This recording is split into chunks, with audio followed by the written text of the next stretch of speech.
be thy name. Thy kingdom come, thy will be done, on earth as it is in heaven. Give us this day our daily bread, and forgive us our trespasses, as we forgive those who trespass against us. And lead us not into temptation, but deliver us from evil. For thine is the kingdom, and the power, and the glory forever. Amen. Allegiance to the flag of the United States of America, and to the republic for which it stands, one nation under God, indivisible, with liberty and justice for all.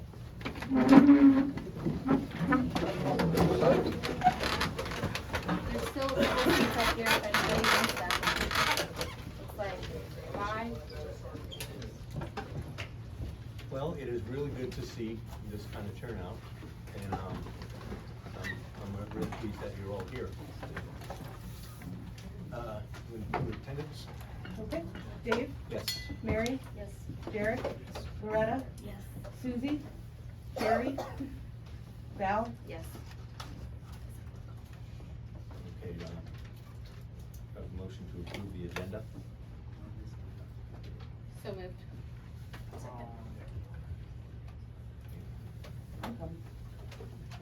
Mary, Yes. Derek, Loretta, Yes. Val. Yes. Okay, motion to accept the minutes from last month on the 25th, the 12th,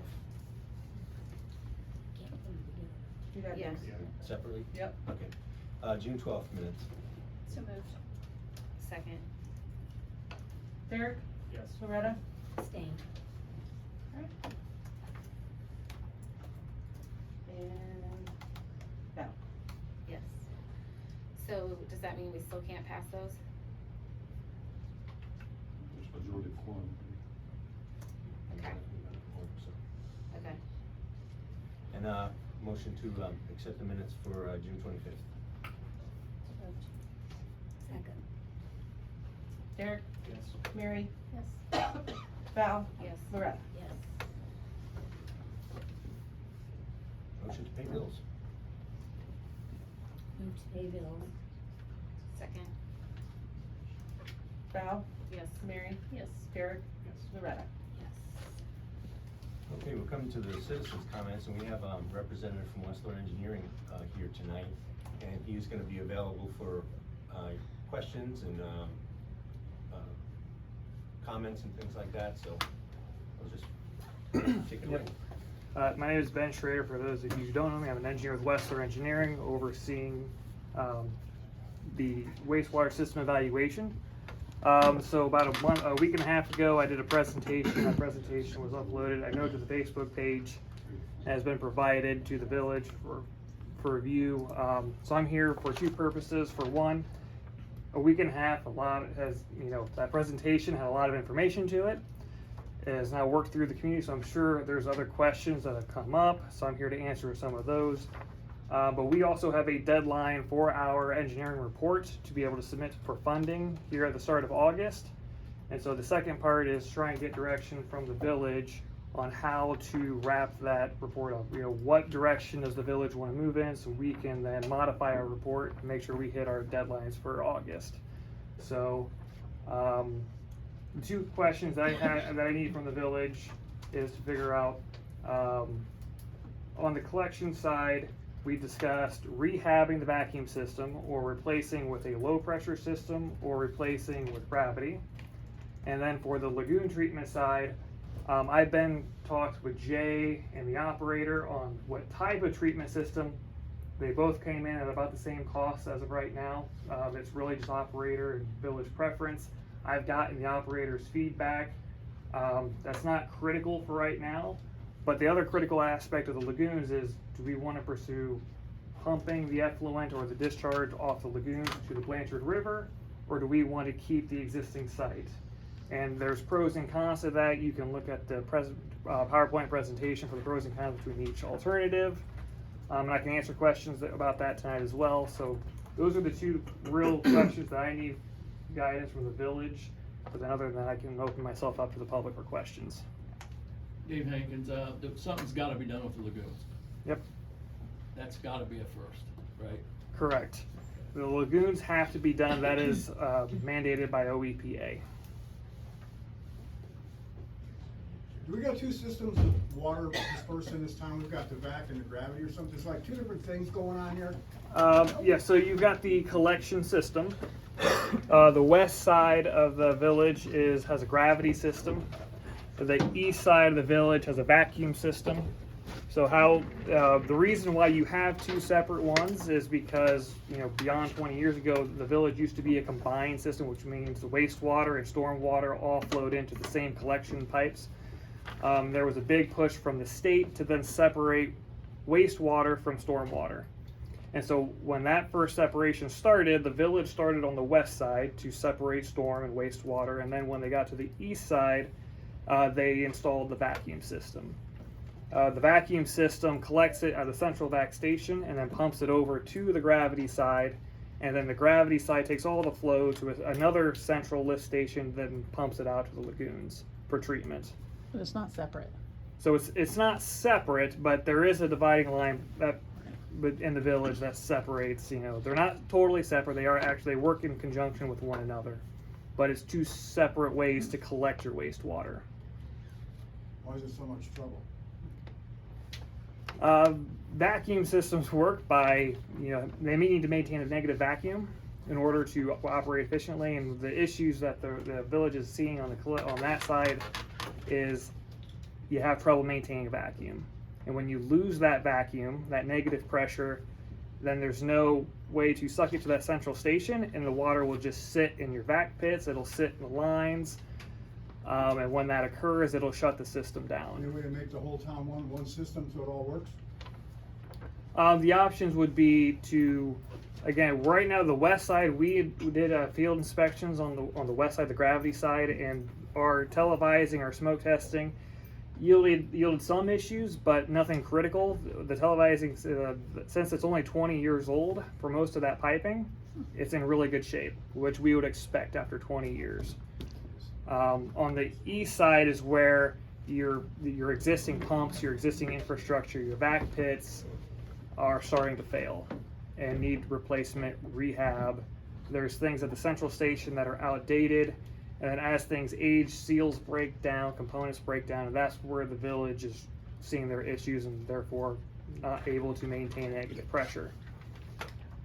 So really we're focusing on the collection side. How do we fix the issues on the east side? And that is you rehab what you have, replace your pumps, you do detailed field inspections, replacing vac pits, replacing a lot of those little components, or you replace with a low pressure or gravity system. Now, when you asked about maintenance, and the answer is because you have moving parts, because you have components that need to function. If they fail to function properly, then you don't have vacuum anymore. We've been using gravity for a couple thousand years or somewhere, Yep. And all this. I don't have issues with it, and apparently I shouldn't have issues with it. My neighbor down the street has issues with it. Your neighbor next to you has. The first time I have issues with it, I'm gonna sing songs about it here, because I'm done with the water situation. I'm done with the way it's red. I'm done with everything. It needs to be changed, fixed, and modernized, whatever it's gonna take, because it's out of control. When you use 1,100 gallons, you get charged for 2,000 gallons. I don't like that. Nobody in this room should like that. BTUs and kilowatts don't do that. Things like that. Let's, and if the bill's gonna go up even higher, wow, I don't know. I do have a question for the council running off that back system. So there is a rumor going around right now, I'm sure some of you have seen it. Are we still paying on the old back system that was installed 20 years ago? Yes, we are. Okay. I think is it due to be paid off Yes, this year though? yes, we are No? still paying on the back system. I just wanted to get that out there. I mean, that kinda lays where we need to go. So it's with this. five more years, you have 5. No, I'm just saying on. No, on keeping the back loan, on the system. vac system loan. So there's still There's 5 5 years more left years, yes. for something that didn't even last the long length. There was 5 loans. Are they all gonna be paid off in 5 years? Phase 4, there's 4 phases. Yeah, I think that we have one loan left, correct? One will be paid off this year, I believe. Okay, one's paid off this year, and then 5 more years on the last phase. So on that part, does the council have any idea where you guys are wanting to go on this. Well, that's why we're here tonight. Yeah. My vote, straight up, gravity system. It's been around for 4,000 years or more. I know it's expensive, but if you're gonna go long-term, gravity systems last 100. I hear you guys work at night, you work on weekends on that thing, and it backs up and stuff. I haven't had you guys down on my end. I'm on West Dixon. This is my neighbor, well, down the street neighbor. You know, I have minor issues when the back system goes down. Nothing major at all. So, Yeah, we're But on- when on- that back system on that West isn't Dixon, we're on down, the gravity system. works the way it's supposed to work. It's been around since the beginning of the world. You know, I understand you take a longer loan, and that cuts down the Is there payment. any EPA in all this, involved in all Yeah. this? Is there EPA involved in all this crap? That The gets their EPA fingers into it and make it more complicated and more expensive? Just, is the EPA got their fingers the in it? EPA is involved in the lagoon portion, And Okay. only in the lagoons at this time. They are not involved in the back system, Okay. but if Because we the keep EPA can having make things failures, go they very well Cost-wise, could get in effect, involved. Yeah, and tangle the system. Right, Okay. well, and I think there's been some misinformation online too about why we went to the airback. And a lot of people are saying that we were on a gravity system and went to the airback. Ben, do you know anything about that? I heard that we were on septics and that the EPA did not like that the east side of town was on septic, and they mandated that we install a wastewater management system because of the septics. And that's why we went airback, not that we were already on a gravity system and tore the gravity out and went to airback. That does not appear to be the case to my knowledge. It's basically what the west side of town has done, because I still have a well and a septic in my backyard. But that they are still hooked your full. septic into But the gravity. we are full into the gravity system. Right, and they Most of hook- the houses on the west end of town are that way. And on the east end of town, they hooked the septics into the airbag airback. system Yes. instead of putting So gravity. they went airback instead of gravity to save money 20 years ago. That's why we are where we're at today. And And that was the EPA mandating that we make a change. The thing with that is, the majority of people in this room, no offense, but in 40 years, your grandchildren are gonna be paying for this. Your great-grandchildren, my grandchildren, okay? It's not about what's best for our wallets right now. It's not. It's what is going to last, what is going to make this village thrive. With that, guys, I appreciate you hearing me out, but that is my piece that I have to say. Well, and I wanna be sure that everybody at this meeting understands that we are not making the official decision on the contracts today. We have to submit a proposal to get accepted for financing. That's what we're doing. So if, regardless of our decision today, it is not a done deal. We are going to submit a package for proposal. We're gonna hope for financing, and if that financing doesn't come back in a way that we see fit, we have the option to pivot to something else.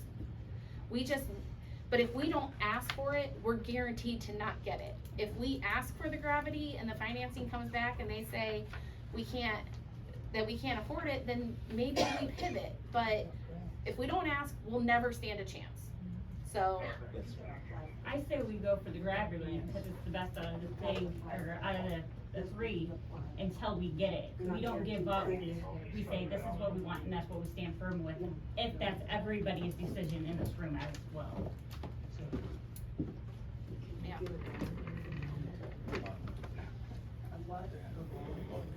I have a question. So if, so the OEPA is doing the lagoons. If you don't get, say, okay, we want gravity, and you go and it's not enough financing, is there a way to, because it's not EPA mandated, to wait another year to try and get a little bit more? You know, is there a timeline on the collection system as far as trying to get financing for it? Or what's the failure probability over the next 3 years on the current back system? To Right. play into Right. what you're saying. Is the lagoons figured into each phase of the project? It has to Yeah, be the done. lagoons Okay, have just to make make sure sure. everybody knows that, lagoons Yeah. are in each phase of the project. The lagoons are gonna be addressed no matter what. We are under an EPA mandate to get those addressed. We have a set deadline. We have to get them addressed. By 2029, we have to get them addressed. Yes, Yes. yes. So the lagoons are non-negotiable. We have to move forward, And then as for- financing or not. Correct. And then as for the collection system, you are correct. The EPA is not going to mandate that unless the village can't keep up with the maintenance and you start having significant shutdowns of the VAC system. Then it becomes a health concern, and then they can step in if they deem it a health hazard that people don't have wastewater services. So So- you're a professional. Give us a probability on what that is looking like. I would say, look, 50-50? I don't know if it, it's not a question of will it completely fail. You can keep it running, but the problem with keeping the VAC system in its current state would be the O&M maintenance. And you're going to be burning through pumps. You're going to be burning through the overtime hours. Just to give you guys a heads up, in the last, I believe, 2 years, the village is averaging about $150,000 a year just on the collection system, keeping it in operation. That's paying for their overtime, paying for the pump replacements because they're burning out the vacuum pumps. I should say the vacuum pumps are being burnt out in half the time they should. Well, it sounds like a genius system that does not work. Well, That's you why we're know, here, Dave. there are a lot of complexities to this, and one of the things that's keeping our pumps burning is people flushing things that they shouldn't be flushing. As long as we have, 20 years ago when this came in, people didn't have flushable wipes. People are flushing wipes, they're flushing diapers, they're flushing t-shirts, and these things Well, are who the hell burning does our that? pumps up. A lot of people, and they're burning our pumps up. What's and your job, chief? Don't stop it. But, every time those pumps burn up, it's $20,000 to replace them. No, I'm So- not doing that. So, it goes beyond just what we can maintain. It lies on the residents of this town to do their civic duty and only flush things that are appropriate to be flushed, to maintain their pipes as well. And, First I heard of this problem, I didn't know that was an issue. well, we've posted a lot of times that people are flushing things that shouldn't be flushed, but, So that's what you mean when you say that kind of stuff. yeah, I mean, literally diapers, right? Diapers, t-shirts, we've seen all kinds of things be flushed. Yeah, I mean, So in the long run, is this gonna cost a lot more money every month? Yeah, so the further we go into the air vac system, the more it's gonna cost to maintain, which will mean. yes. Yeah, so right now, if you don't fix the air vac, you can just see the current O&M costs keep increasing. It'll shut down more frequently, which would mean more overtime, more part replacements, until you do a significant rehab of the system, replacing what's already out there, going through every vac pit, replacing the vac pits that are broken, cracked, the components that are failing. And then what you'll probably see is you'll see another 5, 10, 15 years maybe, where you'll return back to maybe a sustainable approach, but eventually parts will go bad again, seals will fail, and you'll start need to replace lines. Well, the grants that you talk about, the assistance is to help maintain, to where we don't have to pay astronomical bills. Is that- Well, It's the to grants will offset. not cover operating and maintenance costs. They're going to only cover building the infrastructure. And that's, I'll put it, I'm leaning towards the gravity because we have the highest chance of getting a grant and we have the lowest O&M cost over the next 20, 30, 40, 50 years.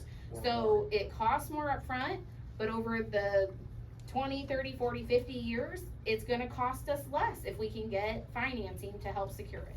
We can get grants, so. I'm out here to peanut gallery. O&M, how far back did you guys go? Did like, because. How long do we keep Ops and records? maintenance. Because my question is, I don't think it's a surprise that the last, 3 years have been, it's gotta be an astronomical bill. It doesn't take rocket science to figure that out. Jay, you guys are working on, Like, was it 150,000 a year or over Yep. that 2 A year? year. So, the point, the question I have is, somebody decided to put this thing in. How did it, is there anybody in here that was around even when it was put in? So, did we have all these problems? How long did it last? Yes, I think the vac first went down significantly in 2022. That was the first time that we had a significant vac failure event. My question though is there anybody that has the numbers for the O&M? Because I don't disagree with you. The O&M has been astronomical as of late. But did it last like 15 years before it basically started to break, and then we gotta spend $1 bazillion every year because we didn't do any scheduled maintenance on it to keep it up in the first place? I don't think that that's a fair statement though, because Wes Davis did maintenance on that. They had parts, he showed me all the parts they assembled for that. So I think to say we didn't do any maintenance is not fair. Did we do all the maintenance? I don't know. You're talking about cracked pipes, is that right? I mean, you're Yeah. talking about pipes that, you know, and I don't know that that is part of regular maintenance. Cracked pipes, they put a waste drain down the middle of the street with heavy equipment. You can't work, you had to work around those pipes, so it's not a surprise to me that there's some cracked pipes. I mean, I think it's, I don't know my streets, but it's one of these that has a big stripe down the middle and is it? I was gonna say. It's not nice to drive on, so I But think that what I'm wasn't for hearing the though is air you vac, guys, that was the storm sewer. you guys did not look at the first, you only looked at like the last 3 years O&M, is that true, basically? I don't know. So we looked at the past 3 to 4 years, because that's what the data that we had. So there, And then moving forward to address the other question that, or the comment that you had is, we would recommend someone full-time to hire by the village to then making sure that they're cleaning out all your vac pits, making sure all the components were, which is something the village did not have budgeted before. So to try and stay on top of that maintenance. So going back 20 years when it was first installed, yes, I think it's a fair question to ask, what was the O&M, but I also don't know if it fully applies, because they were missing, I think, a critical component is when you have moving parts, when you need to make sure that you have all those seals in place and the equipment to work. You should have someone taking apart those pits once or twice a year, disassembling, cleaning, reassembling. And so we encouraged, as part of our O&M moving forward, that you hire someone full-time who spends 75% of their time inspecting those pits, working on someone dedicated maintaining that system. But then also moving forward, the existing pipes are out there. Those pipes are 20 years old, they're currently cracking. And unless you want to go back and start replacing all of your back lines to get a new condition again, then you can go back to like what your comment was, what was the original O&M? Well, you're not working with new parts anymore. You're now dealing with pipes that are 20 years old where seals are failing, the joints could be separate, cracks could be forming. It's just like a car, when you buy a car, there's a maintenance cost, but you don't. Yeah, so it's really hard to inspect, typically these vacuum systems last 10 years before, and they'll work great for the first 10 years, and then you start seeing the issues. I can't answer definitively if you rehab the system, are you going to get 10, 15, 20 years out of them? You're going to get new parts, new equipment, or is it going to work better? We don't know. I can only tell you that we've evaluated a lot of vacuum systems, and about that 10 to 15 year mark, which lines up with the history of the village, that you start having issues. And only a few communities have hit that point. I think McGuffey was a community that's got the same exact system, and they chose, I think 5 or so years ago, to do the significant rehab. They replaced a lot of pumps and vacuum pumps, they replaced a lot of pits. And I know in talking to the operator of the village, who used to be the operator for McGuffey, he says it's got good days and it's got bad days. It's better than your stay here because you haven't made that commitment to rehab it. But he said when that system goes down, they still spend the time to track the leak. Now it's a lot better than what it used to be, but we don't know how it's going to move forward. And that was the issue in our presentation that I also tried to present, was in talking to AirVac and trying to communicate through their recommended improvements. They kind of went with this phased approach. We're going to start here. And in our question, we challenged them, is that going to solve the village's problems? And they're like, well, if it doesn't, then we go on to the next phase. And they keep trying to track the issues through the collection system. So there's a good and bad to that. The good is you could minimize your costs if you capture a lot of your significant big issue components up front. But if you don't capture them, the system still goes down from time to time. Then that's an additional phase after you've already made the significant improvement. And when does that end? Because if it ends in replacing the main lines and replacing everybody's vac pits, well, now you get back to that as new condition, but now it's at double, triple, quadruple the cost of our original cost I estimate. understand that. Yep. The bottom line is, the answer to my question, how far back did you look to figure out O&M, since in my opinion, that's one of the biggest cons of the rehab, is higher O&M, because it's been horrible. The answer is 3 to 4 years. That's all the data you had. So you've got, what, 17 years of blank data that you really don't know what the O&M was. That I think if you're making a data-driven decision, you probably at least ought to look at that. And I understand all the other moving pieces in this. So that's just my take on that. And then the other question I have for you, does your estimates for the gravity system, does that include fixing the streets back up and the sidewalks and all the tree work, all those other pieces? Because I've lived here 9 years. I think there's only been one street other than a state route that's been repaved in those 9 years. It's not very nice to drive around. So that estimate includes reseeding for areas that were dug up in turf. So we would reseed that, and then for anything in pavement would be filled in with, like I say, if it's going through your street, you'll have a trench, and you'll have the asphalt paved up to the trench. So it's not going to be a resurface of the streets. So you're not going to have, perfect streets again. You'll just have the asphalt trenches. We don't have perfect streets now. Yeah. But take now half of the current ones. So,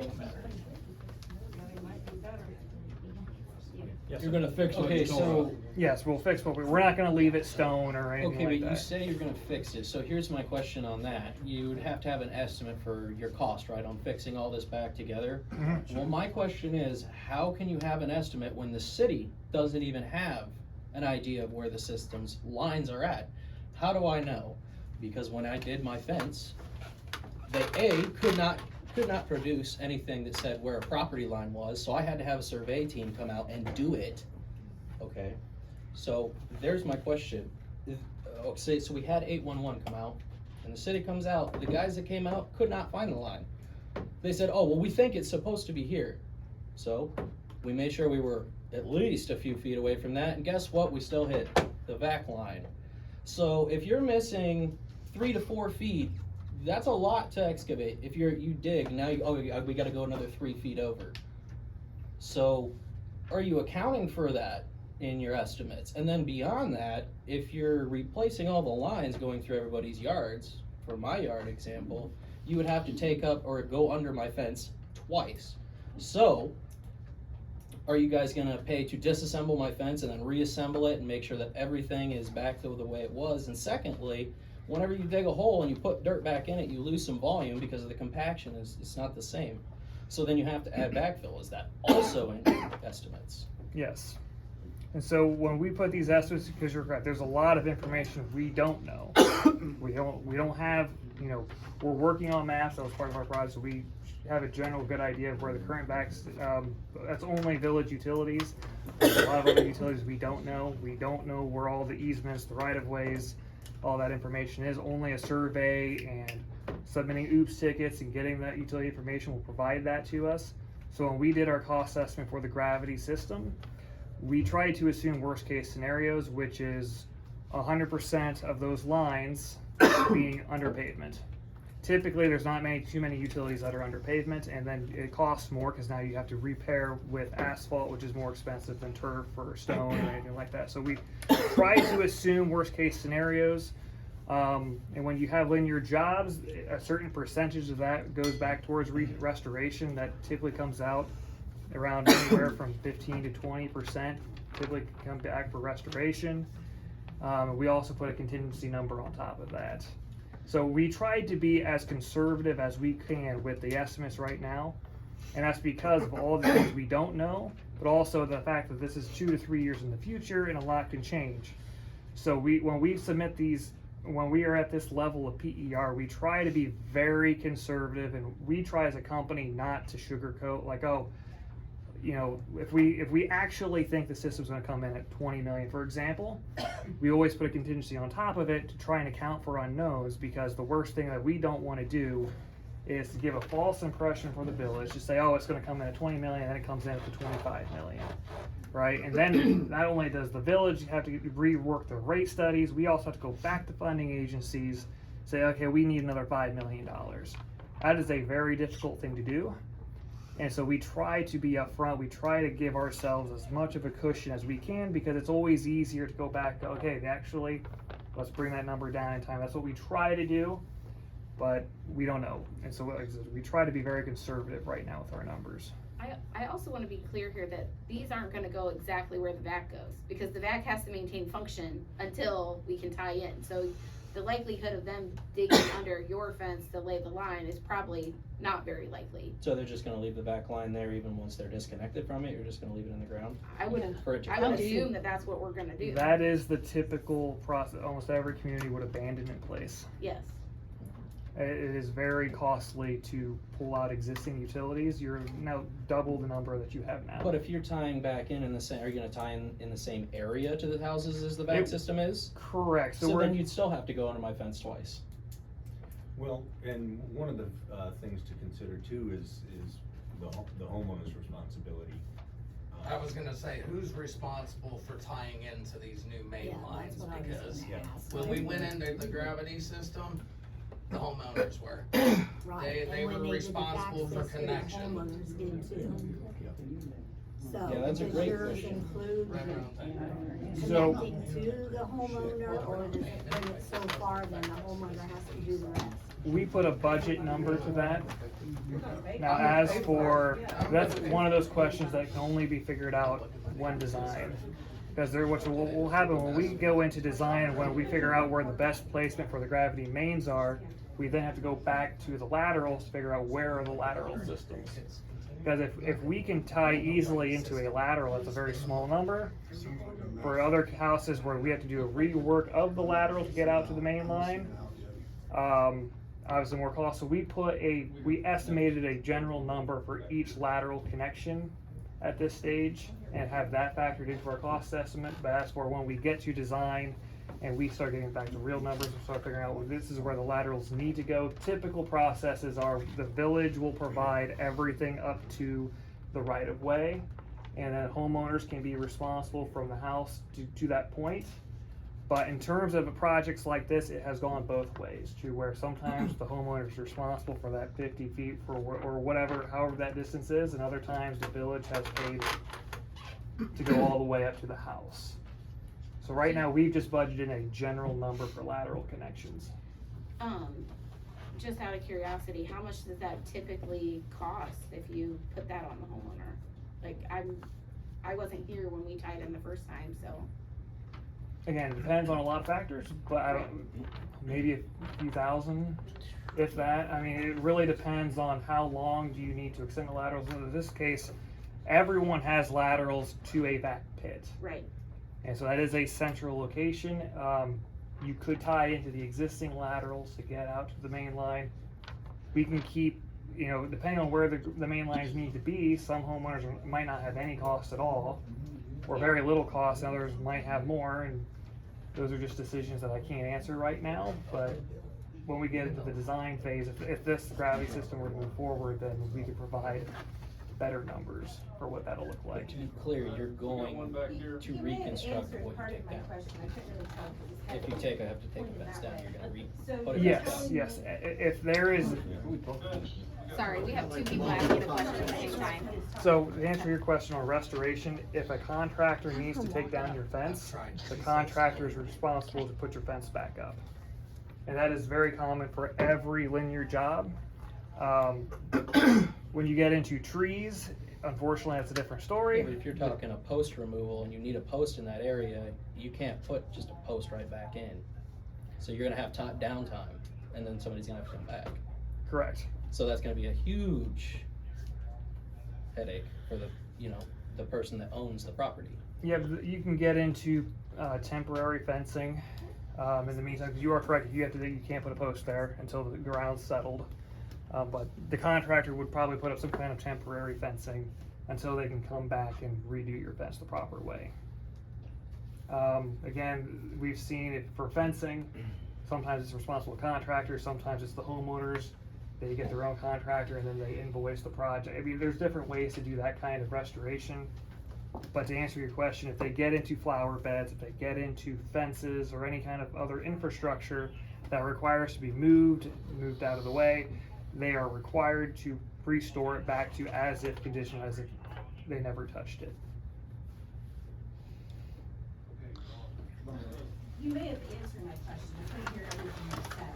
So are you saying that the costs that could be incurred for the homeowners to hook up to this new system are completely on them, and whatever it costs, they've just gotta come up with? Depends on the project. Again, it depends on how the council, we've worked on jobs where they will put that cost on homeowners to tie in, and there's been jobs where the village assumes that cost. So that 34 million for the gravity system, is that including the tie-in work, or is that? We have The budgeted. gravity's only 25 million. Okay, Yeah, we have a budgeted number for laterals in that. okay, so that is, so that So- high cost is budgeted, that is But to budgeted in make a cost. fully informed decision or opinion, shouldn't the homeowners know what the possible individual cost could be? Because this is the first mention I've heard of it, and I've been following this for quite some time. But he's saying he built it into the project as though the village was going to pay for it right now. Correct. So if the council would decide that it's on the homeowner, the scope of the project cost goes down. So we're either gonna pay for it through this project, which we might get financing for, or we're gonna reduce the cost of the project and then pay a portion of it out of our pockets. Either way, it's accounted for already in the cost of the 25 million. In best case scenarios. It's accounted Well, I for, would- it's accounted for, but you can't answer the question, is the bottom line. I can't. Yeah, it I'm requires sorry. more Yes. engineering. No cost of the best case scenario. Based on the best Best case scenario is they pay for it. Wow. That's what's built in. Yeah. Wow. So that's the best case. Well, why don't we let this poor fellow go home? I got one more, this is more for Jay. Can you just give us some anecdotal, how's the sewer doing, like, have you been crawling around in the sewer lately, what's up with it? I think Memorial Day, it was down for a day or something, just how, you can set your watch to it freezing up in February, but now that we're in summer, how's things going? Right now, knock on wood, they're fairly alright. We haven't really had to mess with them. Some of our problem pits that we identified a couple months ago seem to also be working. Again, as I say that, they could be going down right now. I really couldn't tell you. I mean, my pit was down a couple weeks ago, and I saw Mark cleaning out a pit on a Sunday 2 weeks ago, so they're still going down. They're still going down. Not as bad as they They're were not as months ago, bad, but we're identifying them quicker, they're not as bad, but they are absolutely still going down. Are they repeat pits, like when, I know you rebuild some of the valves and seals and stuff, like, once you sort of address a pit, do you wind up going back there and finding more problems with it, or is it kind of one and done and it ought to last for whatever, 15 years? so sometimes it can be, so there's a couple different parts in there. And we could go back twice in the same week to replace the same part.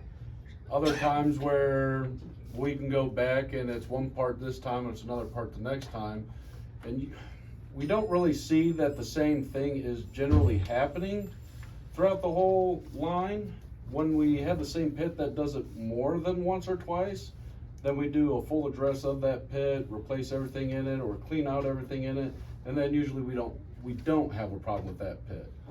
So yeah, sometimes we'll go back to the same pit a couple times, but if we do see we're going back to that pit multiple times, we do a whole clean out of it. I have a kind of a funding question. So, these type of grant projects are years out. right? So, you know, it gets approved, and when do we start paying on the loans after the project's all done, right? So it's like if the project lasts 4 years to finish, you're not gonna start paying until that time. So it's like you're gonna keep eating up your air vac loan before you have another fee that's on top of it. Right. And oh, I had another. I'm sure we're gonna do it in phases, and probably the phases will determine when repayment begins. So, you know, if the first phase takes 18 months, probably 18 months later, we'll start having to make payments, and then we'll do the second. So we're not, the likelihood of paying on $25 million on day one is slim. Right. You know, hopefully by the time this project is fully complete, the other loan is paid off. Well, I think the other thing that, you know, the quality of service is another big factor, you know, in this whole scenario of whether, you know, additional costs here, you know, situations here, you know, but it's really being able to use a sewer system is, I think, a big factor. But when you're talking about completion, if you're talking 3 or 4 years out to be hooked into the gravity system, you're talking about another 3 or 4 years of limping along a vac system. So you may say, you know, we're doing okay right now, but in 4 years when that gravity system's, you know, hopefully going to go online, you may be at the end of your rope with the vac system. You know what I mean? So it's like waiting until it fails completely doesn't get you a new system. So I mean, I think that's important. And I think that's the approach that we're taking. Right. Well, and We're planning ahead. The end is looming.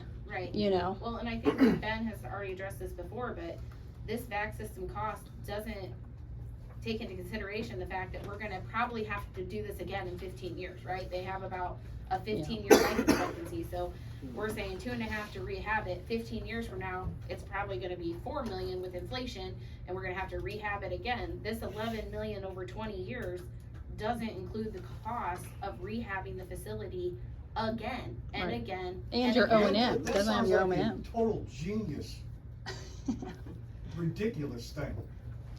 How new was AirVac when it came in here? Was AirVac a new? The company itself? Yeah.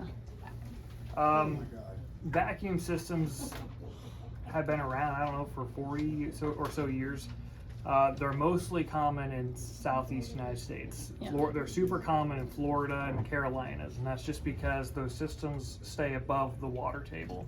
Because in Florida and the Carolinas, it's 2, 3, 4 or 5 feet down, you get the water table. Yeah. So a gravity system down there won't work because the gravity system will then act as a drain for your groundwater table.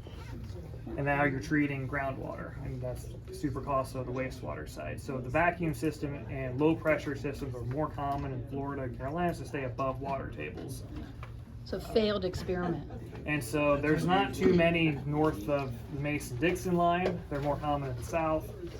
I'm from Florida and I did plumbing, and they were gravity. There are gravity, yeah. The closer you get to bodies of water like lakes, the oceans, that's where you'll see them. I was in Fort Lauderdale. Yeah, Okay. we were there, and it's all gravity. There's no vac system. I can tell you Fort Lauderdale has vacuum and gravity because they were cited as an example from AirVac. We also reached out to a competitor for the vacuum system, FlowVac competitor. Same thing. All the major cities, they have gravity systems, they have vacuum systems, they've got low pressure, they've got a lot of stuff in the Florida and Carolinas. I don't mean to be overstepping on this one. What's your credentials? Are you an engineer? Yes, I'm an engineer. Okay, so you're very well versed in the way of codes and everything, and Yes. the way things are normally done. What's the average life? Just flat out, what's the average lifespan you've seen of a vac system around here that's been completely rehabbed? I have not seen a full one. What I've seen is I've evaluated a few of them. McGuffey just rehabbed their system. They still have issues. Over in Indiana, I've evaluated one where they hit the 20-year mark. It was a lake community, and they elected to completely replace it at the 20-25-year mark. How often do you see gravity-fed systems being replaced? Almost never. Okay. Thank you. Yeah, gravity systems, we've seen them last 75 years, 100 years.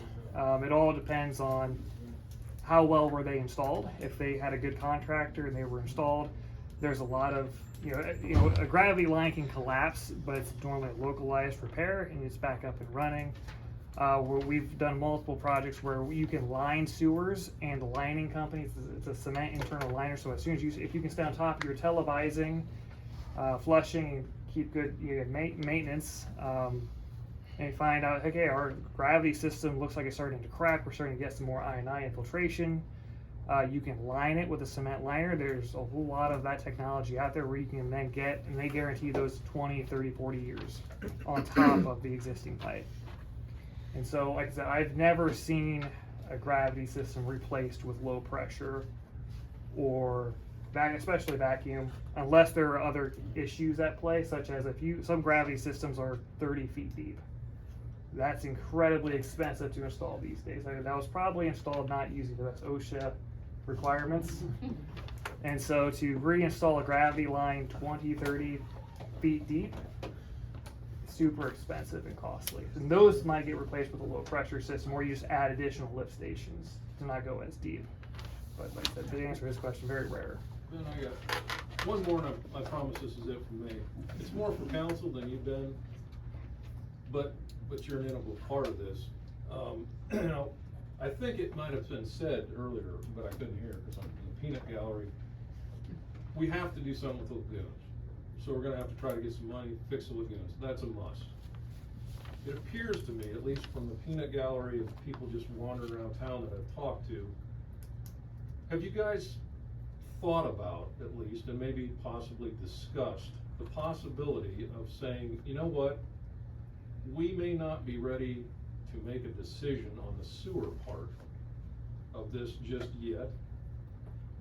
Kind of put it on the table, take a year, fix the lagoons, and in that time frame also gin up what they tried to do, I think, we weren't here yet, with a swimming pool where there's a lot of local interest, where you actually put it on the ballot and let the people decide, go full on democracy instead of democratic republic. That way, I don't know, people are gonna have to buy in, at least they're gonna, if they don't vote, they can't bitch about it, although we know they do. But, that, you get buy-in that way. I don't know, it sounds like it might be a clock that's ticking that we can't wait for it to stop ticking. I don't know, I'm just throwing it out there as something to think about. I don't know if anybody's discussed it. It seems like it would have been a pertinent thing to bring up and talk about before we just kind of plow into it, because it sounds like that's what happened with the last system. It just kind of got plowed in, and here we are ready for the tree festival, and I'm done now, but thank you very much. Thank you, Ben, for your work. I have a funding question. Well, I mean, it sounds like most people are in agreement that the gravity system is the best option as far as going forward for money, even though it is a high price tag. But,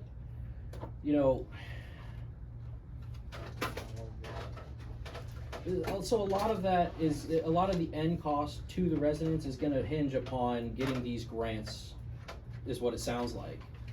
So I guess what reassurance can the council give to the people of Forest that the person, I don't know who does write the grant submissions, but what reassurance can that person give us? What credentials do they have? I mean, what can they give in reassurance to the people that they're going to write something that will definitely get us some funding?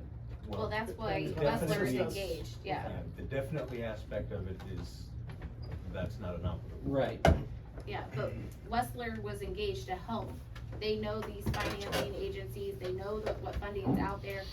They're assisting in that process. That's part of the reason why they were engaged.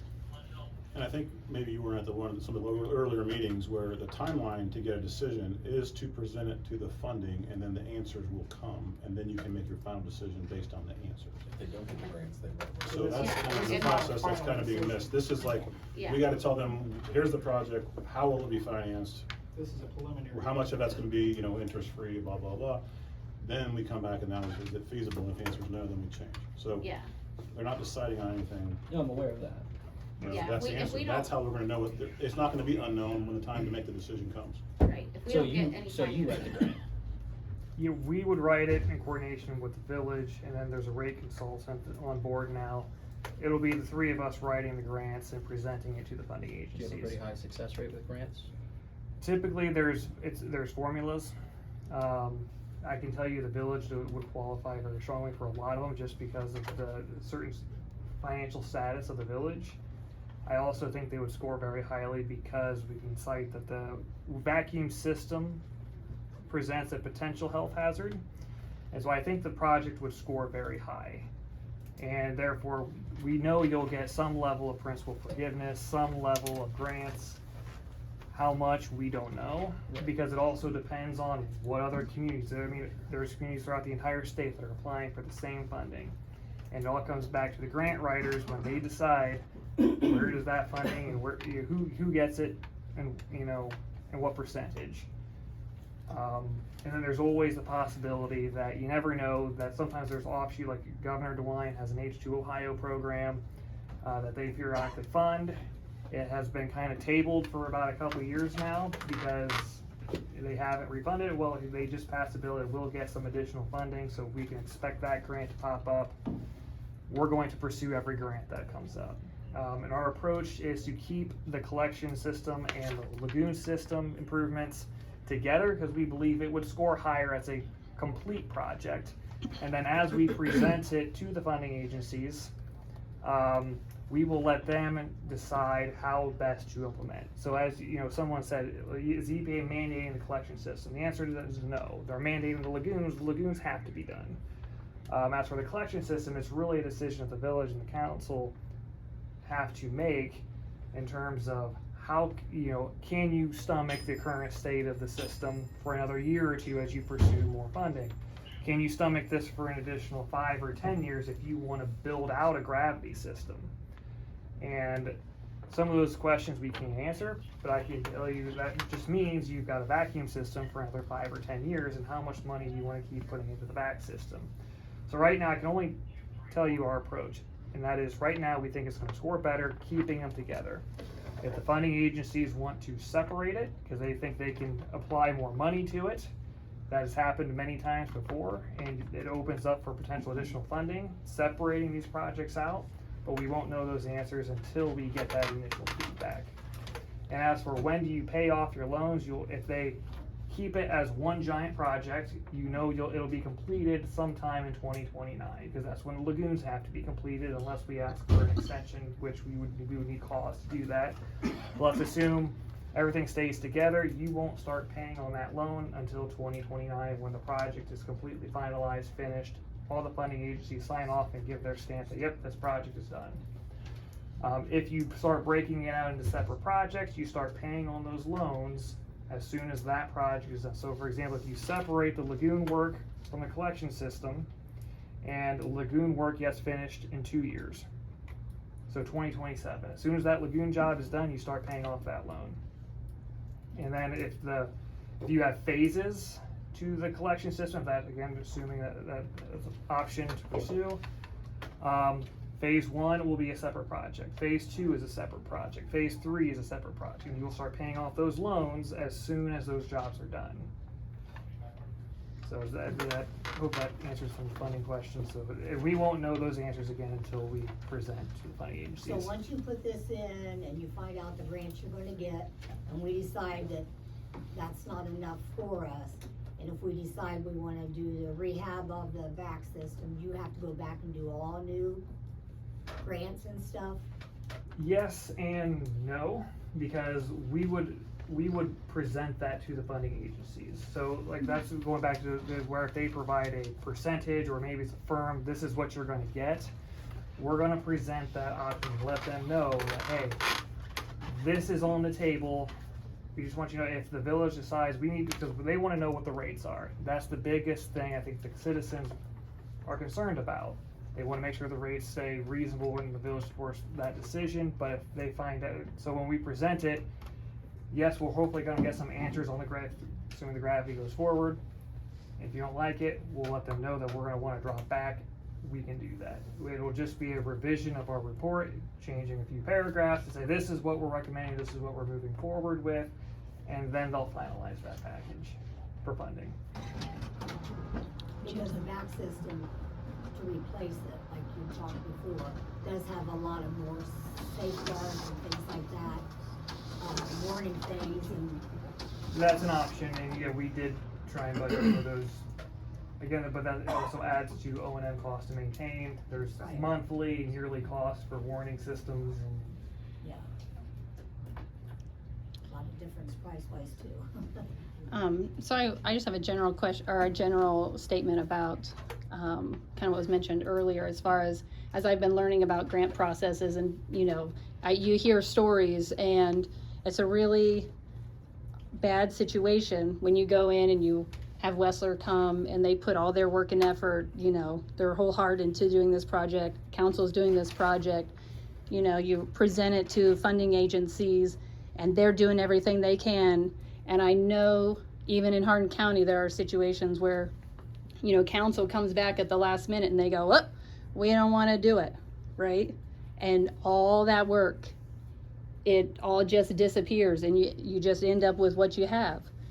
But 20 years down the road, they're not going to want to do it again. Funding agencies go, they pulled out last time. That goes on your record. They're like, nah, that's not a sure deal. You're not going to get the same effort that you would have gotten the first time in when you're committed and you're proven that you're doing the right steps, you know, the right way. And so that's just something to consider, you know, for council too, that, you know, if you have any doubt that you're going to follow this through, you better stop now before you start, you know, doing those funding agencies. You don't want to get a bad reputation from the city. And that's maybe not something that but that's what I hear from other situations where, you know, 20 years down the road, there's still hard feelings, not just, you know, everywhere. So it's a big deal to make sure when you're, you know, you're kind of going forward and seeing it through all the way to the end, one way or the other, regardless of the situation you do. It's just, so. Hey Ben, thank you very much. I appreciate you coming and answering a lot of questions. Yep, no problem. And then just go back to the council. It sounds to me from the feedback that I'm getting that you want to move forward with the gravity system, at least for now, temporarily, you know, just to finish up the report, submit for funding. As for the lagoon treatment side of pumping to the Blanchard or keeping the existing discharge location. Do we have to make an official motion on that for you? No, not an official motion. Not at this time? Okay. Nope. All I just need is a recommendation that you guys move the project forward. Yeah, I mean, I think we pursue the gravity. I mean, to me, not pursuing something is not an option. We know the back system is failing. We know it's either needs rehabbed or replaced. You know, when the system was going down in February, Facebook was buzzing about how we're not taking action, how we're not taking it seriously, how we don't care, how we've waited too long. To me, delaying any longer is a disservice to the residents of this town. We have to have sewer that functions. So to me, waiting is not an option. We have to pursue something. I am in favor of the gravity. I can tell you I'm in favor of the gravity, and everyone that I've talked to in the last week and a half, they said to me, and with no exception, they all wanted the gravity. They said, don't do the back system. This lady here said, pursue until you get it. The gravity, I was told that by another gentleman, don't just go for the gravity, go until you get the gravity. I had absolutely nobody tell me that they thought that we should pick either of the other options. And it sounds like a consensus of this crowd here too. And Facebook too, based on the comments. And we're only pursuing the gravity. If it comes back and we physically cannot do it, we're gonna have to pivot. Just so everybody's aware. That would be, My but feeling is that we can't really Yeah. commit to it right now anyway. But I think We're we talking should about a pursue lot of it. money. I don't know if the we will have to pivot is the right, we'll have to consider pivoting. Exactly, I'm Yeah, sorry. yeah, because we might have to delay the project and keep pursuing it, yeah. I would much rather our money go towards a system that's going to work as opposed to paying out the O&M at the rate that we're doing. No offense to the workers, because they do a fine job, but I think we're better served to send our money to get a new system in place as opposed to keep repairing. Didn't you say in terms of the pumping to the Blanchard versus the current putting it in the ditch, that the standards, the requirement would be so much higher in the ditch that the lagoons would need a lot of massaging to work? So I'm not sure that's really much of an issue, really decision to make either. Yeah, I'm also in favor of discharging to the Blanchard. I don't think that the levels that the EPA is requiring us to meet they're with the not. ditch is feasible, It's not long-term. It's not feasible. The cost is not a large difference in cost. I feel like pumping to the Blanchard is the way to pursue. I just do. I do too, I agree as well. I'm gonna break my rule. Just for all, what I would caution everybody on is, I don't know what the percentage is here of the adults that live in the town. Puny. I don't know how many people come into to have a cold one. How many times have you seen, I won't use any political examples, but this happens. Oh, there's a consensus in the room. Everybody wants this. Then there's a vote and it gets squashed. I'm just saying, don't lean on what we're hearing here and what you hear up at the bar and other places, because I think what you'll find is it might be a pretty puny number of who actually wants something. So I know you're trying to do this, but what you really need is the data to drive your decisions. And Ben has done a wonderful job presenting the data that you've been given from. So now I am done for the second or third time. Sorry. And that's a really good point, because there are surely people who would like to be here that are at work and might have a differing opinion. So, yeah, I mean, it's based on those of us that can come. And I'm not giving an opinion on either side, but it's a very good point. I gave my phone number and email out the last meeting. I've gotten one call and one letter. And I've Thank engaged. you, by the way. They're standing right back here. The one call and one letter. And, I mean, and I've engaged, you know, Jerry's engaged people, I've engaged people, I'm sure Loretta and Mary have too. Like, we can't go out and engage all 1,400 residents of this town. Like, that would be a month-long, full-time job for me to engage every resident of this town. I wish I could, but we have contact information for us that they can let us know. Website. There's a website, it's on Facebook. Michelle posted the video to get the information out there. The PowerPoint is out there. I mean, the citizens of the village have a responsibility too to make their voice known. Can we get next steps? Oh, when you guys are done with your question, just what comes after this meeting? Ben will submit it for funding, and then we take it from there. We get the rate study back, And once that's done, then you'll have another meeting like this that says, here's the funding we got, and then Yes. that's when you make a final decision? yes. Okay. So yeah, sometime this fall, we'll finalize the report. Okay. We'll present, you know, the actual, like, here's the funding, here's the rate study. It'll probably be some kind of preliminary or some kind of standard package from it'll be in they'll provide the framework, I should say, for the funding package. And then that'll be presented for a final vote of approval. Something that everybody has to remember is you can call the councilmen and talk to them and give them your decision or your feelings. But when it comes down to it, we voted for these people and they're not here to kill us. They're not here to take advantage of us. They don't make enough money to take advantage of us, or maybe they should. But that's what their job is. We voted them in. So if you're unhappy, vote somebody else in next time. but these people are here to take care of us. And these costs apply to us the same as they do you. Absolutely. Every decision we I'm on the make, VAC system. yeah, every decision we make comes out of our pockets too. So we don't take it lightly. Actually, 5 of them are on the VAC system. Not me. You don't count. Is that lagoon, it's a question regarding the lagoon, is that, what type of lagoon is it? Lagoons. Right now, the current Yes.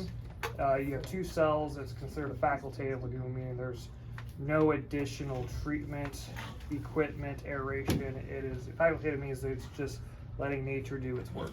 And so what, are you proposing to keep it a facultative, or are you gonna go to anaerobic? We are gonna aerate? propose installing a diffused aeration system. Okay, cool. And so will that have any cost in the future for mosquito control, or does the aeration take care of that? Aeration will help with that, because you'll naturally disturb the surface, so Right. it'll help a little bit, whereas right now facultative, if it's no wind, that water is super calm. I didn't know if You'll have mosquitoes, whatever, you know, algae is another big one that for calm waters, but as soon as you have some kind of aeration or actual mixing system out there, algae and mosquitoes don't like that, so it'll help a little bit. Is it gonna solve all your problems? Probably not. If you actually want mosquito control, that's a whole separate. I didn't know if any of that was folded in, if you guys had a plan to use BTI or using fish species to keep larvae down or anything like that. Nope. Okay.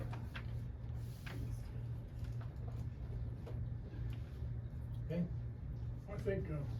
I think the bottom line for everybody in the whole town is how much it'll cost me. That's what everybody wants to know. You know, I haven't heard a word about that tonight. Yeah, we can't We answer can't that. say that. You know, the last meeting, the $34 million one, I think that young lady was saying $150 a month, is that right? Yes, without any, I mean, and that's not a very good number. That's just taking the total cost, dividing it by 600 residents over 30 years. You know, but the reality is that. Households. Households. Residents, household, sorry. Household. But the rates are tied to your water usage. So not everybody uses the same amount of water. I use about 4,000 gallons a month, you know, you might only use 2,000. So your rate, 1,000, okay. So your rate isn't going to go up as much as mine is because I have 4,000 gallons, as I should, because I have 6 people in my household. So it's not fair for me to say $150 a household per month, because that's not the reality. It all depends on our usage. Plus, we're gonna be paying off these loans. Some of this money will be repurposed into this loan. You know, we're gonna have lower O&M costs. That money will be repurposed into this loan. You know, so it's just, I mean, I could say, We can't give a real. number. I can say 150 a household is probably the worst it could be, but I just don't know. We just don't know. Well, and the length of the loans too, will make a big difference. Right, because, Ben had previously said we probably qualify for 30 years at 0%. That will help a lot. If we can extend it to 40, which we may qualify for, that helps it even more. We just don't know.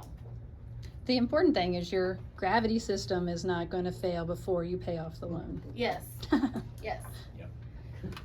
Yes, and if we go with the airbag, it very well may. I mean, I do have a question is, now when we get our water bill, say you use 2,000 gallons of water, and you're charged for that, and then of course there's gonna be 2,000 gallons of refuse, and you're charged for that. Well, why would the water rate go up just because we're paying more for our sewage? That doesn't make sense. the water rate doesn't go up because, the water rate has one rate and the sewer rate is another, but we charge by the number of usage of your water, which is pretty common, I think.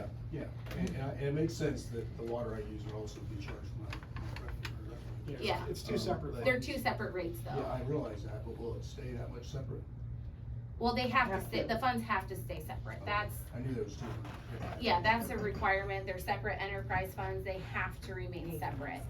I can't tell you the state of our water and if we don't have to raise any rates or anything. I can't tell you that at this time, but. And I do have one question for you folks. Is there separate grants you can do, one for this project and one for the sewer lagoons? Because I know you said that the gravity was gonna be a $25 million project. It was gonna be 34 total, so that means $9 million for the lagoons, is that correct? Yes, 9 million is what we're estimating for lagoons. You know, so regardless of what the decision's made here, can that be a separate grant request just for the sewer lagoons? Correct. Is that the plan is? It could, so right now the plan is to submit as one project. Yeah. And we'll wait feedback, depending on how the funding agencies view it. If they think the project still scores highly separating them, then yes, it will be a submission for the lagoon work and then a submission for the collection system work. And it could potentially open up more funding. So we're not gonna drive that conversation because right now, I think it'll be better to show both projects together to show significant need, show the scope of the wastewater system improvements, and then at the funding agencies, again, we'll let them drive separating and phasing for the best results, I should say. And we'll be eligible like for grants as they come along until this, so if a new grant comes out in 2028, we can still apply for it. Correct. So every year we'll have to nominate this project. Right now we're just in the planning stage. Later this year we'll have to enter the design phase. So we'll have to, once we get later this fall, early winter, we'll have answers. We'll have to enter into the design phase. And so next year we will submit a design project to the same funding agencies, and we'll have to do that every year because they're going to want to know updates, progress, and so forth. And as grants pop up, I just mentioned H2 Ohio as a nice separate kind of grant entity that kind of comes up and goes as the state house submits money to it. As those grants pop up, we'll apply for that funding. Some funding cycles are yearly, and we will submit as they pop up. And will you guys help us come up with a maintenance plan long-term for the next 20, 30, 50, you know, like, I know that the gravity is low maintenance, I know that the lagoons are low maintenance, but the reality is they're gonna have to be dredged again in 25 years, probably. Yep. So you'll help us like come up with a plan for when we engage on that, how we make that happen? Yes. Those are very, for gravity systems and lagoons, they're pretty straightforward maintenance programs. We've reached out to one of the vendors for some of the lagoon equipment. They've already provided us an annual cost. If you were to just sub out the lagoon, equipment maintenance, you can sub that out to the vendors. They'd be happy to do it. Then you already contract out your operations. So again, it's just another contract operation kind of fee. And then for gravity sewers, I mean, you've got a lot of the technology now. You've got a jetter truck, you've got a vac truck. Those are simple things that the village can do to make sure the lines are clean. And then there's also local contractors that can televise, RCAP or Rural Water provides some of those services for a very discounted price. If you want it, and with them, we'll help create maintenance programs and we do that as part of it. It's just scheduled maintenance, every 10 years, you should probably look at smoke testing everything again. Every 10 years, you should, every 2 years, look to maybe televise 5 or 10%. That's what you guys can stomach, what you can do, you can extend it out, and you can do that. Do you know, I apologize, do you know if the village ever had anything like that before? To my knowledge, no, the village didn't have anything like that before. Okay, see, I just feel like it's important we have that so we can maintain what we have going forward and not fall into this trap again. Absolutely. So one of the biggest, when we first started, how we first started here was Sean, the previous administrator, reached out to us because he said they only had one set of sewer maps. When they had the back system went down, he didn't even know where all the back pits were because the map wasn't updated. He didn't have a good working map, so he came to us and said, hey, can you please print out some maps? We did that. Well, Sean has come and gone, now Jay stepped in, and Jay is looking at these maps and going, they're incorrect. There's missing pits. He's like, I don't even know where. He's like, they're finding pits that aren't on the map. Same thing with the water system. So we also mapped out the back system, the collection system, the water system, and we've provided digital mapping for the village. That's more I would say, fluid. I mean, as things pop up, they now can, it's a working map, so as things, they can document their maintenance, they can document missing items, and so now you've got something that's growing with the village that you have in your systems. Was that the ArcGIS that was mentioned? Correct. in another- So they have somebody in the village that can use ArcGIS? Yep, learning, if you can find the time to not work on the back system. But yes, that is something that we can offer training. I think Jay kind of dabbled in it a little bit. Again, and what we've done with that ArcGIS system is incorporate a lot of the maintenance plans into it. So as you know, for manhole inspections or gravity, you can just document and record all of your historical data. You can track where your leaks are, where your breaks are. So you can target future if you, hey, we should probably look at replacing a line. Which line should we replace because a grant popped up? Well, this line shows we've had 4 breaks on it in the last 5 years. That's probably a good one to replace, right? So it can help give you that information to drive a lot of future thinking. And like I said, you can store a lot of those maintenance programs in that software itself. So Jay's like, okay, we've got time, let's work on valve exercises. What valves haven't been exercised in the last year or 2? It'll pop right up on your map that says these valves haven't been exercised in 2 years. He goes out, exercises the valve, maintains the valves if they're broke or fixed. The same thing with the vac pits or whatever asset that you want. He has that data at his disposal to know where it is and how to do it.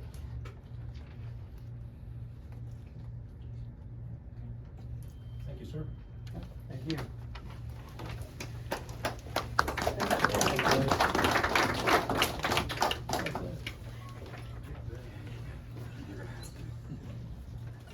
Okay, we're shifting gears now into our typical council meeting.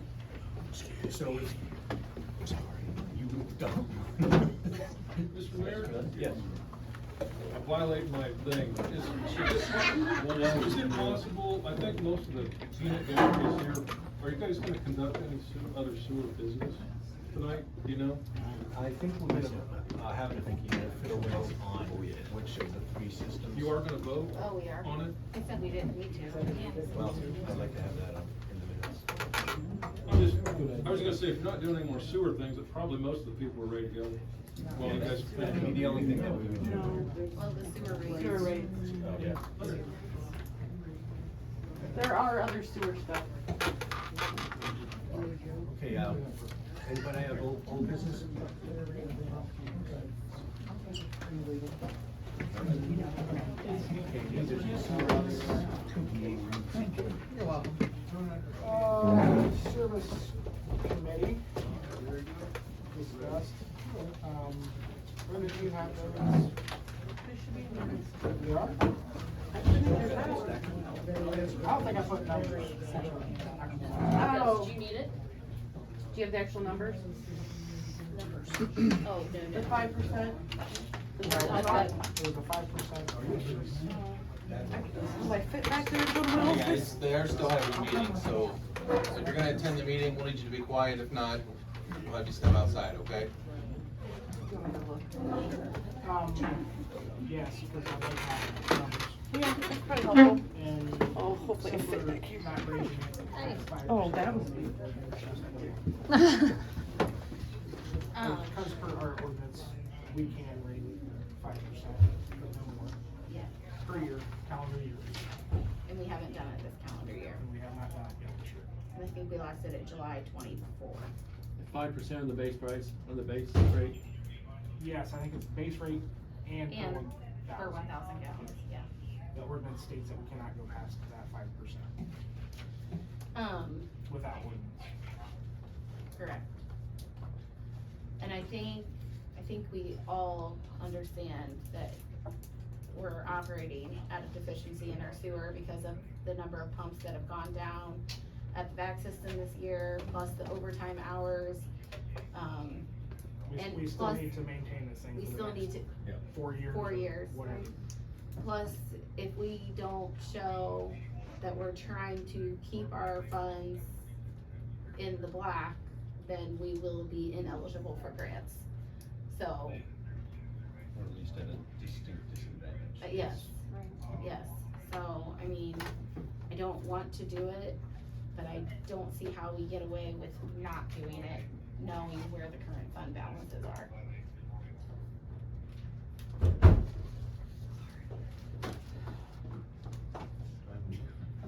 Well, we want to make sure we're on the exact number.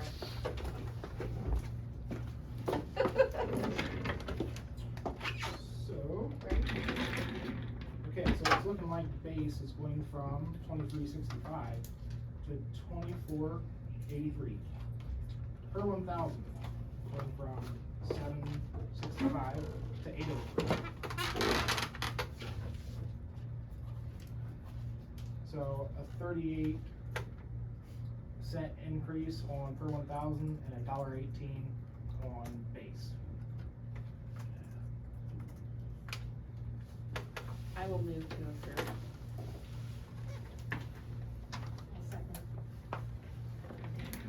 Jerry? Yes. Jared? Yes. Loretta? Yes. Val? Yes. Mary? Yes. Along the same lines of sewer rates, service committee kind of kicked around the idea of charging different rates for businesses versus resident. Because right now, they're being charged exactly the same, but some of our businesses are high users. What would the council think about distinguishing? We could distinguish, I don't know what options we have for distinguishing it, if it would be just commercial and residential, if we could do commercial with employees over a certain number, if we could do it based on usage, I don't know, just something to. Is that something service can hash out and come up with a plan? We could. Is that something If that- it's something that we're Yeah. even willing to consider, if we're not gonna consider it. Do we wanna consider that, or? What's the purpose of it? Because some of our businesses are very high water users, so it would put more of the burden on them versus on the individuals. Say a laundromat, you can put a lot more on the individuals anyway that use it, cause they're gonna have to raise their rates. And the businesses that use more, pay more, don't they? Yeah. So. Right, but Well, it's at that's the what I'm same, trying to but it's at the same rate, it's, I mean. Right. That's why we wanted to bounce it off, that's just to see.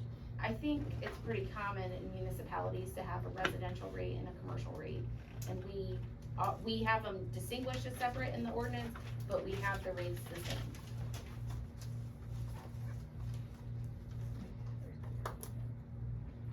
Am I allowed a question during this part of the meeting? Yeah. A quick one. It's my understanding that there are around 50 households that do not have operating water meters. Is there any plan to remedy that situation so that those households are paying for their actual usage? Because they're raising the rates and now they're still not paying. That's something that we've been discussing a lot. So part of the issue is that some of these, meters are inside people's homes. I don't know why we ever did that as a village, but without being able to gain entry into their houses, we can't read them. That was something we were gonna ask Andrew to look into, if there's any legal means by which we can compel them to let us in to read their meters. So are they getting paid, or are they getting charged for usage at all, or is it They're just- getting estimated usage. So by the time we eventually read them someday, it could be an astronomical bill for them. We don't know. But we contact them, we've sent them letters, we can't get into their homes. So we're going to see what legal grounds we have, like if. I know of one particular one that's out by the road, and this person. We're not saying that all of them are. No, not all We're just saying of a them. couple of them are. Oh, a couple. So Yeah, we- we're not saying that every single Are there one is still in like somebody's house. 50-ish that are not, 50-ish households that are not actually paying for metered water? That's part of the 50. Part of, yeah. Yeah, so some of it is having difficulty getting to the meters, whether. And so they're paying an estimated amount. They're paying an estimated Yeah. amount. Yeah, Problem they're is- paying, but Yeah. we don't exactly know how accurate that is. So it gets to a point where it's all just been estimated, you're estimating estimates. So Right. when you go back and get a real reading, it's It gonna could be kill. really I wrong. got the same thing in my go. Yeah. It could be in your favor. It could be in your favor and then they would get a credit, yes. So, I mean, yes, we're working on swapping out the meters that don't read. We're working on. It's a side project because we have to keep the sewer afloat. We're, you know, now that the sewer's not going down all the time, as soon as festival is over, I think that Jay intends to make that one of his priorities. But yes, it's something that needs addressed, and we are aware. Okay, wastewater system, new business. I think we covered that. Are you wanting to vote on the? Oh, yeah. Did I miss What? that? Well, he said we don't need to vote, we just need to, He said something about wanting it on the record. yeah, but can't we put it in the minutes without a vote? That, Does it really matter? It will take 30 seconds. I mean, it just doesn't really mean anything, but. I think we should go out, because how do we really know? I mean, we all just kind of went with, yeah, we're going with the gravity, but without an official vote, how do we really know that that's where we are? Are you combining them, or are you wanting to do it separate? Cause you got the lagoon, and then. It's all one project. Yeah. Yeah. So, I will move to pursue, or have Wessler pursue funding for a gravity system and a pump to the Blanchard on the water treatment site. What system did you wanna use, triple point or Nexum? I don't think he really cared on that point right now, he just wanna know what system, collection system, and if we wanted to pump to the Blanchard or not. And I'll second that. Val? Yes. Derek? Yes. Mary? Yes. Jerry? Yes. Loretta? Yes. Thank you. Okay, and solid waste. So, that's me, and Jay. Our contract with Republic is going to be, I think it's beginning of September, is that correct? For residential, commercial? Yes. Yeah, August is the last month. Okay, so, we were wondering, and we've gotten some information, with this project, we think we might have to put it for a bid, and then we wanted to know if you wanted us to pursue that. I do. I do. I'll move to pursue that, I'll second a that. bid for trash. I'll second that. Derek? Yes. Jerry? Yes. Loretta? I'm happy with what we got, but I think we should take bids. Okay. Val? Yes. Mary? Yes. Is this gonna include commercial also, correct? Yes, cause our commercial This just. is expired, and so we told them we wanted them We to, held off on to it go until we got together. them together. But we've continued, we were gonna see how they would, if they kind of made changes that we needed it before, that they have it, so. There you go. On the flip side, there are committee reports. I don't have anything tonight. Finance.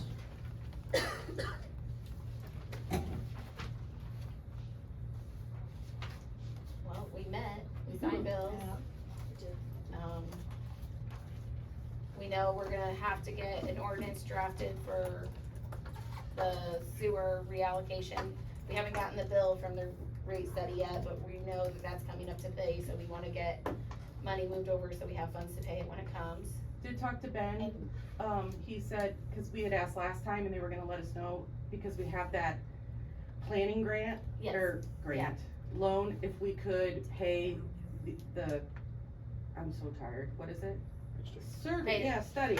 If we could pay that out of the loan, he said we have to look at it to see if it's written in. He does believe we might be able to, we might have to do an amendment, but that's something we're gonna look into.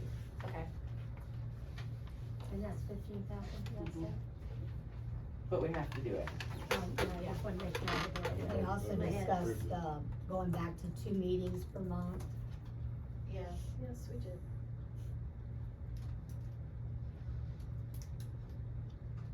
That's something we want to discuss. Or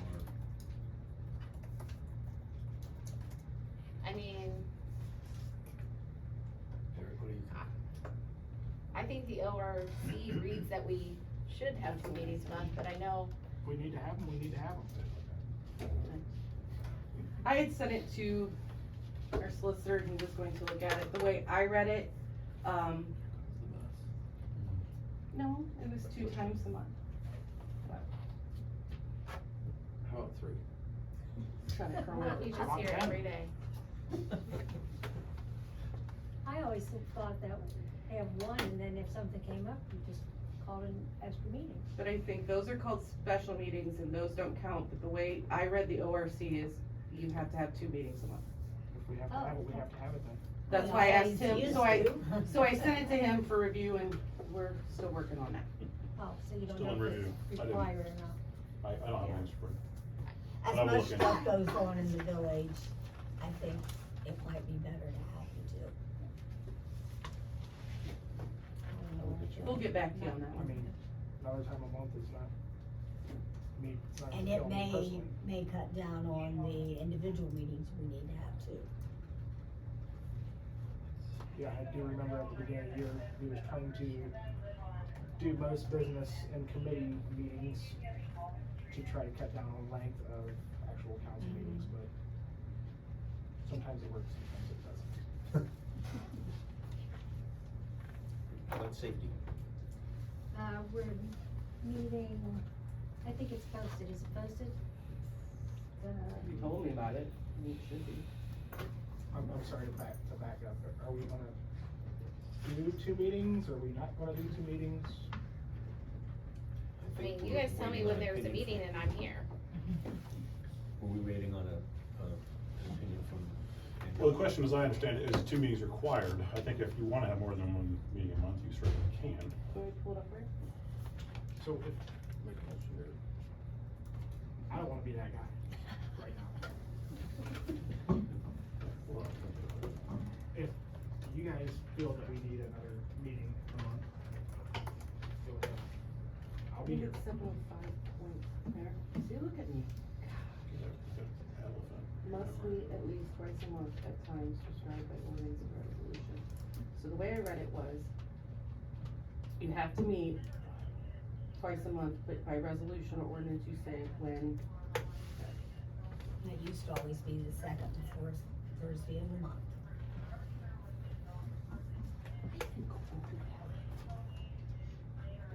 So you need a resolution first, before you can make that decision?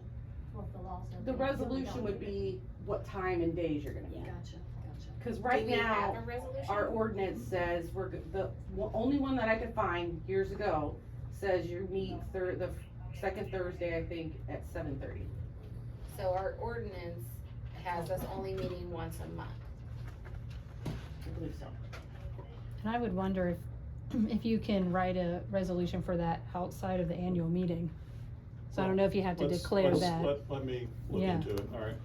It refers to the ordinance. I don't have the ordinance, I mean, I don't know what our ordinance says, and that's not what, it says right here, it refers. Frequency pursues the council, the city charter will typically outline the council's ordinance, not council's business, including schedule of regular meetings. So it'd be in our local ordinance. I'm gonna look into it. I don't wanna take it off the cuff thing. I don't wanna have comment on that for the public. Let's just wait.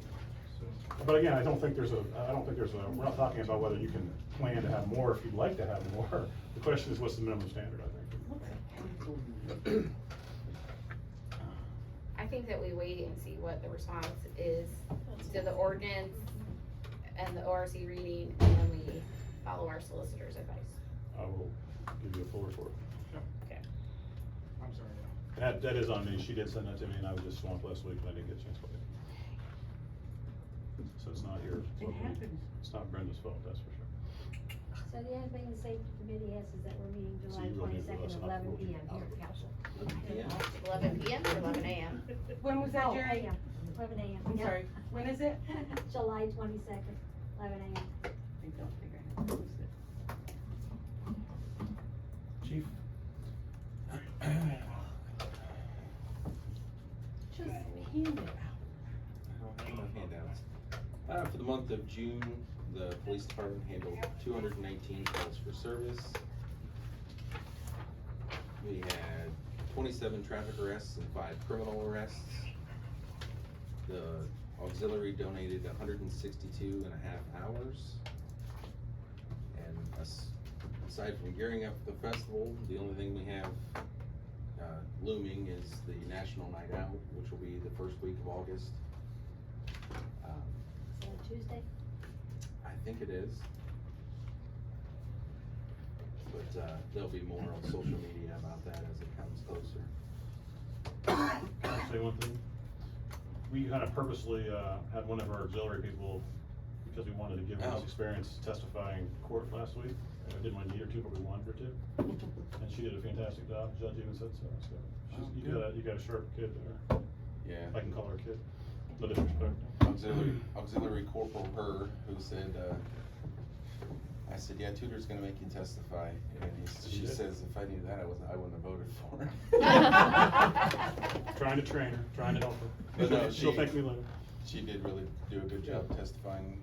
It was a traffic stop that she was with me on, and so She did great. Thank you. All right, Fire Chief, Ambulance Board, Service, did you exhaust service? Yeah, we met on last Wednesday, actually. Talked about the sewer collection system, lagoons, pumping through the Blanchard, everything that we discussed earlier. Talked about commercial, residential trash, like Brenda stated, we're gonna put it out for bids. We talked about trees on the tree lawn. We reviewed briefly the ordinance. We're gonna have to have a meeting with Pam Thames, the tree commission chair, to discuss how we move forward with that. We found some things that didn't mesh, so we'll get back to everybody on that. Talked about potentially raising council salary if council so chooses, and rate tables. Jay needs to get the rate tables completed. And cut down on the estimated water sewer bills. Yes, that's to get meter reads. Good.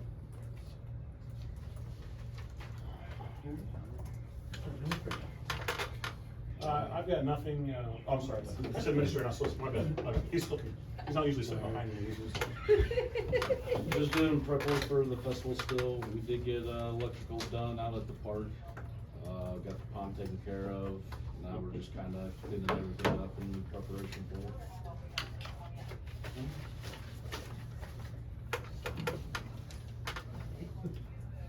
Okay, Park Board. I just have a few things. I know you all know that due to standing water, we shut down the splash pad early. That was due to water standing in the grass. It was bigger than this room. So it had to be stopped so that they could dry up. The restrooms all need worked on. They have issues, so they will be closed for the festival. I believe Dustin is bringing in more porta-johns to help with that. All the restrooms or just the ones in the all-weather pavilion? It's probably the ones The that were splash splash pad. We don't wanna have the all-weather pavilion on because it is on the back system. Okay. And if we have lines out the yin yang for the back system, Okay. I just think that's one issue. So, other issues are we've had trouble getting toilets. So, Okay. that's happening. So, those will be taken care of after the festival, correct, Jay? Yeah, cause your baseball field ones, I believe, are done. Okay. Like Jay said, we are finishing the work in the park, and our next meeting will be July 22nd. Due to the festival and everything going on, it'll be July 22nd, 9:30 at the park. Do you have any, other tables that you're gonna be fitting in the all-weather building? There's 11 tables in there and one of them is broken. I didn't know that. I will find out. I don't know that we have any to go in there for festival. I know I usually bring them from home, but it seems like it's dwindling down, so that Okay. maybe you need to look for a We'll few need to more. add that to some of the Yeah, things and that the we one need to do. is broken, it's bent on the one leg side, and it tends to just go in by itself and drop down. Let's get rid of that one. Yeah. Does Dustin bring in any extra tables for you? No. Okay. And how about a, big dust mop like we used to have? Jay, can you get a dust mop? I can't find any down there. Do you know how long it takes to sweep that big room with a little corn broom this big? Yeah, and it doesn't do well picking up flour. We'll time you. There's some down there. There's one down there. Usually he does. Beth, do we know what the issue is with the splash pad? Like why it's, It has a leak, okay, and of course it goes downhill, which goes in that one spot there. It'd be on the northeast side of the splash pad, but over a ways. okay, It is just, when you have that much gallons of water going Right. in, you're gonna have a leak, right. and that's where Is that's it going. on the in or is it in the drain? I think it's in the very So, end. so You and Daffy gonna look at that after the festival? yes. So it's not that it's wasting water, it's just. Some of our it's fine drain. employees, some of our Well- fine employees before, they were fixing it, they ground it off so nobody would trip over. And they think the pipe's getting hard. They're not here anymore. But that's something that we're gonna look to fix after the festival or after the summer But it's season. important to note that it's not that it's wasting water. Right, it's not wasting, it's the runoff water after it's been used. I think there was some talk about when, the splash pad people come and close up for the season, having rebuild the drains. Okay. They said they've done that before. Yeah, I just would hate to have it shut down for more of the summer if we can avoid it. Right. I mean, especially if it's not It's not, wasting our water. it's going back up, we Yeah. just need to, you couldn't have that much water, that No, I much understand. space with everything and where it is. No, I fully understand. I just didn't know if you had plans to shut it down more in the summer to repair it, or if we were gonna look to fix it after summer's over. like- That's kind of with maintenance. Okay. I'll get with Jay on that. Anything else, Beth? No, I think that's it, unless anybody has questions. Market Square? Market Square had a market today, we had one vendor. Oh, So I mowed and did all the since I was out there, but, we did get our grant money for the picnic tables. We have 6 picnic tables with umbrellas and stuff ordered. I'm hoping to get those put together by parade and have them out there, and then we'll use them more often. Kinda looking at trying to find some kind of storage building, so I don't have to keep dragging things back and forth between my building and Market Square. I think we might have one. Is it the one that used to be at the ball field? Exactly. It's pretty it's bad sitting down shape there in still. the middle. Derek, that one's been already. Relocated. It's Yeah, been it's- That relocated? one's been donated. Oh, We just haven't gotten it there yet. Oh. Who'd you Yeah. donate it to? See, Junk. That was for the dog warden.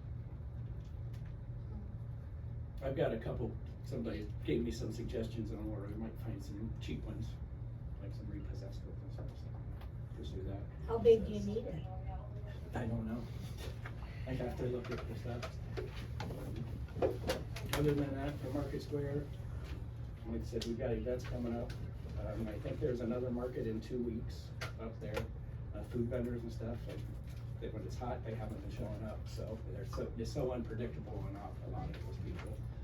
But other than that, Market Square seems to be going good. We're still working on getting the permanent electricity in. Sheldon came over and looked at more stuff in again for us. So that'll be going on. But CIC now too, since I'm talking. CIC, we did order in Christmas lights for the downtown light post, and other Christmas decorations. So CIC was able to, with the money we got from Community Foundation grant, CIC had funding from the membership and stuff that we added into that, so that's ordered. Also for downtown, the 3 new planters are here that the city got the grant for. They're still in my building, cause I haven't had a chance to do anything, and these guys have been busy this festival, so I hope to have them up before festival. That's filter and stuff in. Okay. Welcome to Forest sign has been ordered. Andrew had the, what's it called? Easement. And I filed that as soon as he got it to us and we had it signed. That sign's ordered. Whenever they come to set it up, we'll have to work with Jay to kind of position it out there on that side of town. And then we think we have enough money in CIC funds to do the decorative rocks and stuff around it and the silver lighting like the other ones. I think those look really sharp. And I think that's about everything. I would like to say one thing. I would like to thank you for the flag taste ceremony. I had never been to one. I thought you did a great job. I thought it was a nice little ceremony. I thought it was really nice. I've heard lots of comments and I'm pretty proud of that, actually. It was very nice. Economic development, We did not meet. zoning, Did not meet. human resources. We did not meet, however, I would like to say that the employee reviews are still not completed. So we can look at doing any kind of employee raises before the next budget. So we still need to get that accomplished, so we can move forward with that. Mr. Solicitor. Nothing to report, but I've got a couple projects in for the next meeting. Brenda? The utility billing is still a nightmare. Annie and I came in on the 4th of July and worked 8 hours, and Derek came and helped stuff envelopes. She works just continues to be worse. So, that's fine. We had to move the due date to the 23rd because they were sent out late. Website, any department, Brandon, CIC, Market Square, Fire, Park, Chief. whatever. Please let us know what information we want added, anything, take a look at it, cause we want it to look nice, we want it to be current, have all the information. When there's updates, you just need to send it to me and then I will get it on there.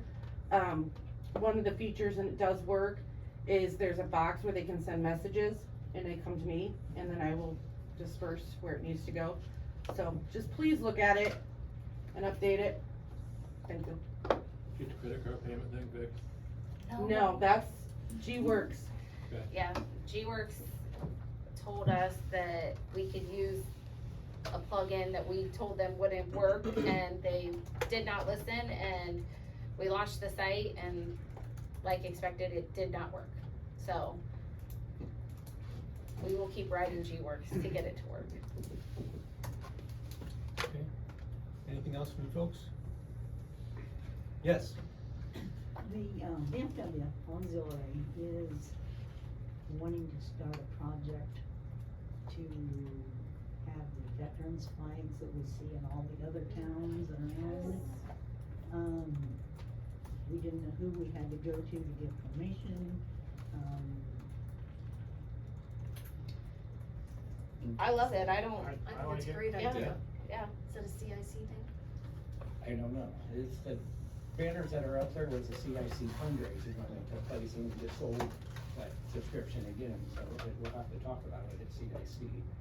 And we've even talked about extending those banners out to some of the wooden poles and maybe doing like the veterans maybe on one side or something and then we have to check in and see if our light posts now would be able to do that.